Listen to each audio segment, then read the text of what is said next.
I'll proceed and read my tribute, especially for people who do not know Swahili. And then I'll just say a few remarks and see it. A tribute to my brother and friend, Dr. Job Obwaka. On the evening of 1st May 2026, I received the shocking news of the passing on of my brother, Dr. Job Obwaka. And I'm still struggling to come to terms with it. My wife and I have been in the USA for about 6 months, but we had remained close in contact throughout that time with Dr. Job. Indeed, we had just left the US a week before his passing on, and we went to Jamaica for a conference. While we were at the conference, that's when I received the news that Dr. Job had passed away. And that raised a lot of many questions, because a month before he passed on, he had been having a brush with the law, with the powers that be. One message that he sent me while I was on retreat there in that's remained with me. He wrote for me a text which is still on my phone, which said, "Lest you forget your calling, you are still a doctor."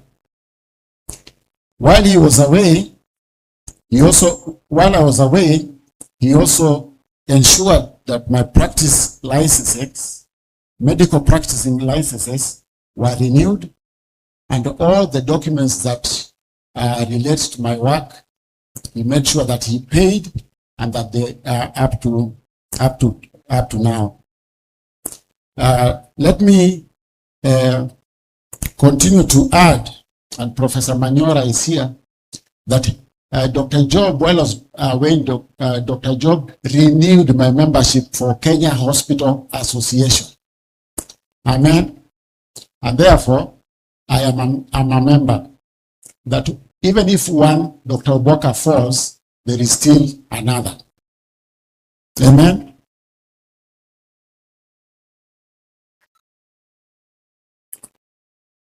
Because of the age difference between me and Job, I grew up thinking that Dr. Job was my uncle.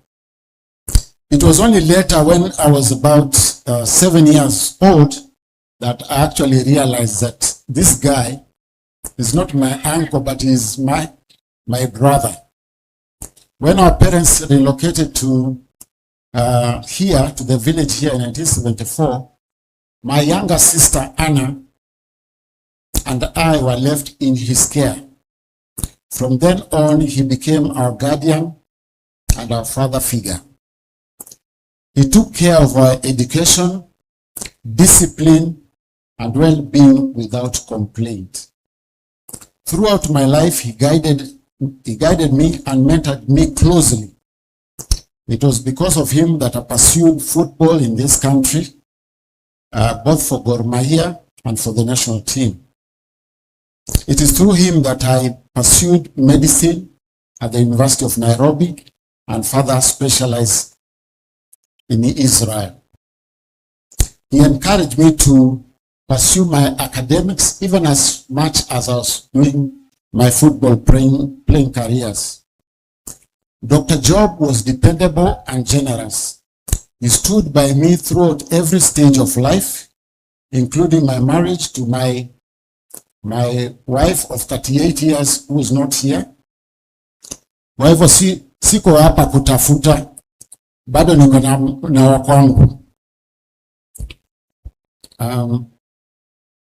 He stood by me throughout every stage of life, including my marriage and family.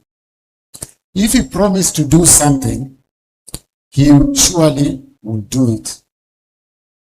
We were born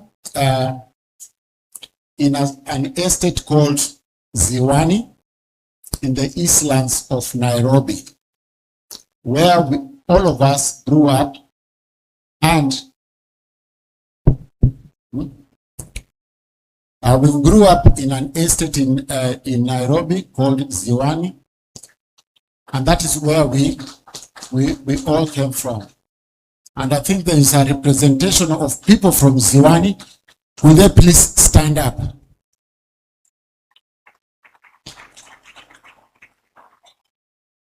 You can see that there is a strong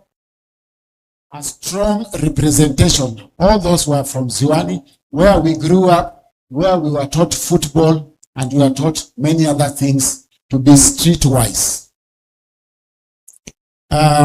Many things have been said concerning Dr. Job, and I'll just mention a few things here. Dr. Job passed on the 1st of May. So we are here not to mourn him, but to celebrate his life. Many things will be said about him. Many things will continue to be said and have already been said. As a family, we have our own stand. And if somebody wanted to know more concerning Dr. Job, we are there to answer your questions, but let there not be any rumors. I know that the doctor fraternity, led by the different doctors that we've seen here, are also mourning with us, and I thank them for coming in numbers to be able to work with us. I know also there's a number of politicians who are around here, and we also thank them for having come to mourn with us. Like you're told, I'm a medical doctor, and his last born son is also a medical doctor. We were there when the autopsy or the postmortem was done, because to find out what is the cause of death. Many things have been talked about the cause of death of my brother. We continue to agree with what you call the preliminary report, which says that the ultimate source of death was cardiac arrest, which will come, everybody actually, in the end, whatever your cause of death is, in the end, your heart stops. Okay? In the end, whatever happens, your heart comes to a stop. So that is what we call it preliminary report, because we have not finished the investigations. Samples were taken for further investigations, and therefore we agree 95% with the autopsy report, but we will wait for the 5% that is left in order to bring closure to this matter. Amen. It has been said that Dr. Job has left very big shoes, and I'm repeating here, that which will be very difficult to fill. Let me assure you that we have no intention of filling Dr. Job's shoes. Dr. Job ameenda na viatu vyake. He has gone with his shoes. So as we are struggling to fit into our own shoes, that is a lifelong exercise. So he has gone, he has finished his work, and he has finished well. Amen. The second thing that I wanted to add here is that the family, and when I speak, I'm speaking on behalf of the family. The family has not taken anybody to court. We are not suing anybody as a family. People who are suing are suing on their own behalf. Us as a family, we did not lodge any claim, and the body of our brother was released to us to be able to bury. Our only request is that the powers that have been, that are there, should release things belonging to him. Because if they have released his body, what else can they hold on to? We encourage the powers that have been to release everything concerning Dr. Job. His car is still detained. His spectacles are still detained. His licenses are still detained. And many other things. His bakora is still detained. We don't understand for what reason.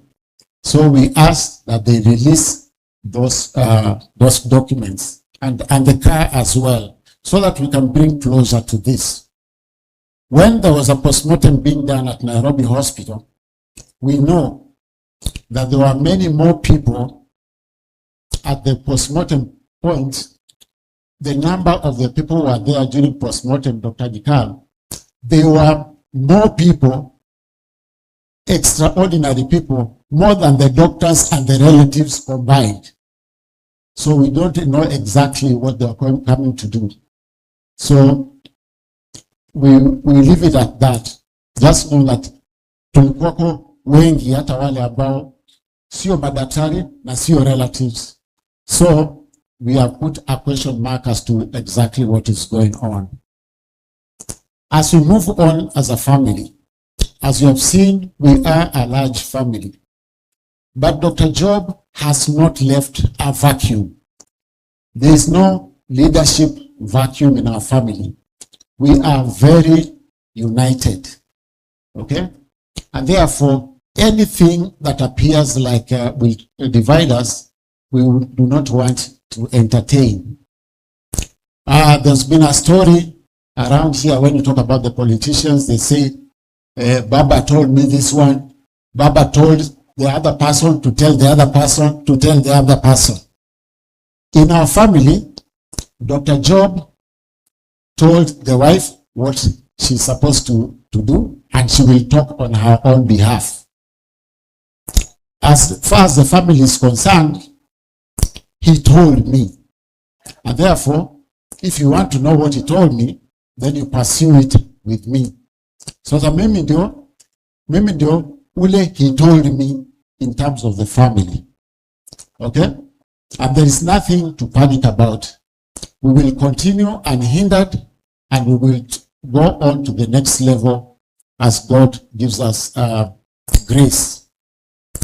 The last month before he passed on, we spoke many things, and also we spoke concerning the practice that he was doing, concerning his family.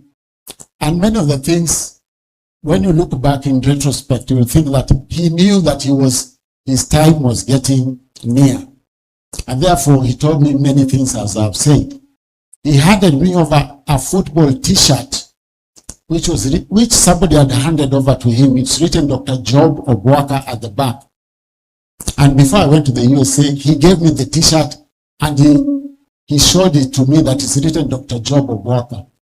So I've been wondering all this time, if I wear it, am I Dr. Job Obwaka, or am I Dr. William Obwaka? But at least he's given me that I can be looking at. Maybe I will frame it and put it where I can always see, so that I know he knew that I need to emulate him, to stand for what he stood for, to stand for justice, to stand for righteousness, to stand for anything that is good without fear, without favor. So we thank you all for having come today, even as you mourn with us, but more so to celebrate with us, because he is in a better place than we are here. We are not one-sided in terms of our political affiliation. And that's why even in this place, we welcome whoever comes, be it in the government or be it in the opposition, as we are apolitical. We do not, everybody is an individual. They go to whether they want us as voters. Okay? And therefore, sisi hatuegei upande moja.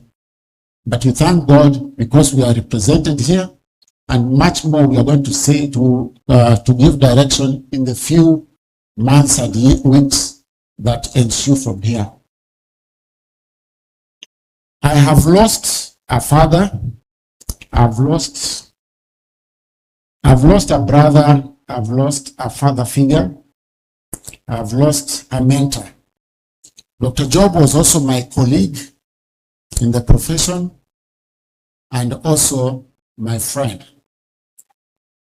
Dr. Job, you have left a mark on this family that can never be erased.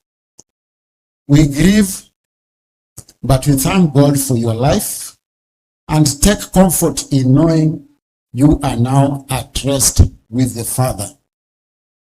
Fare thee well, my friend. Thank you. Thank you so much, Dr. William Obwaka. Mmesikia madaktari ni wengi, lakini wagonjwa ni wengi zaidi, si ndio? Bado tunaendelea kukaribisha